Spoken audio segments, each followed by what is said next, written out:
غریب گھر کے لڑکوں سے لے کر بڑے بڑے امیر گھروں کے لڑکے بھی عورتوں کو اپنا قبلہ مان چکے ہیں۔ غریب کے پاس کچھ بھی نہیں ہے لیکن لڑکی کے سامنے پرنس چارمنگ بنا ہوا ہے، اور امیر اپنی عیاشیاں دکھا کے لڑکیوں کو ٹریپ کر رہا ہے، اور یہی سب کچھ چل رہا ہے۔ دور حاضر کی سب سے فیوریٹ ایکٹیویٹی بن چکی ہے یہ لڑکا لڑکی۔ لڑکیوں کا جیسے لڑکوں کے بغیر گزارا نہیں، تو لڑکوں کا جیسے لڑکیوں کے بغیر گزارا نہیں۔ تو جب تک یہ گند آپ لوگوں کی زندگیوں سے ختم نہیں ہوگا نا، میں لکھ کے دیتا ہوں، غیر اللہ کی محبت انسان کو اللہ کے سامنے خاموش کر دیتی ہے، چلتی پھرتی لاش۔ یہاں تک کہ کچھ لڑکیاں تو اتنی بے وقوف ہوتی ہیں کہ ایک لڑکے کو خوش کرنے کے لیے پوری فیملیز کو ناراض کر دیتی ہیں، لڑکوں کی ناجائز باتیں پوری کر رہی ہیں۔ لڑکا جب لڑکی کو بلا رہا ہے تو لڑکی کیوں جا رہی ہے؟ اللہ نے منع نہیں کیا اس کو۔ میں لڑکوں کی بات ہی نہیں کر رہا نا، وہ تو اس وقت فل نشوں میں ہے۔ وہ تو اگر زنا کرتے ہوئے پکڑے بھی گئے نا تو ان کو سال 2 سال کے بعد مل جائے گی کوئی نہ کوئی، وہ تو مکر جائے گا۔ لیکن اس لڑکی کا کیا؟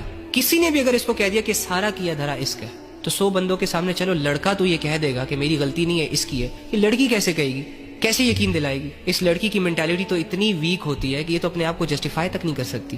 کوئی بھی ایرا غیرہ اس موبائل فون کے ذریعے سے اپروچ کرتا ہے ایک لڑکی کو، گھر بیٹھی لڑکی کو، اور 2-4 مہینے کے بعد گھر کی 4 دیواری تک کراس کروا دیتا ہے، اور اس عقل کی اندھی کو یہ تک احساس نہیں ہوتا کہ میں کرنے کیا جا رہی ہوں۔ لیکن بھائی تجھے ایک بات بتاؤں، جب تیرے اپنے تیرے خلاف کھڑے ہوتے ہیں نا، تبھی تو جا کر تیری عقل روشن ہوتی ہے۔ جن پر تو بھروسے کر رہا ہوتا ہے اور جن کے لیے تو زندگی گزار رہا ہوتا ہے، جن سے تو نے یہ ایکسپیکٹیشنز لگائی ہوتی ہیں کہ یار یہ لوگ تو کم سے کم مجھے سمجھیں، جب وہی لوگ تجھے ہرٹ کرتے ہیں، تجھے نہیں سمجھتے، تبھی جا کے تیری عقل روشن ہوتی ہے۔ تیرے دل کو جو چوٹ لگتی ہے نا ان کے بیہیویئر سے، وہ درد تجھے اللہ سے ملاتی ہے۔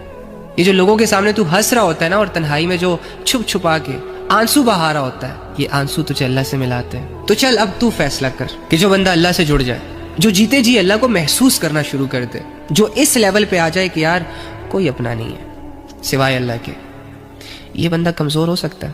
کبھی نہیں۔ تو جیت چکا ہے میری جان، تو ہارا ہوا شخص نہیں ہے، تو جیتا ہوا شخص ہے۔ تو کمزور نہیں ہے، لاچار نہیں ہے، بے بس نہیں ہے، لوگوں کا محتاج نہیں ہے، تجھے مل چکا ہے اللہ۔ اللہ کو پا کر تو نے کچھ نہیں کھویا میری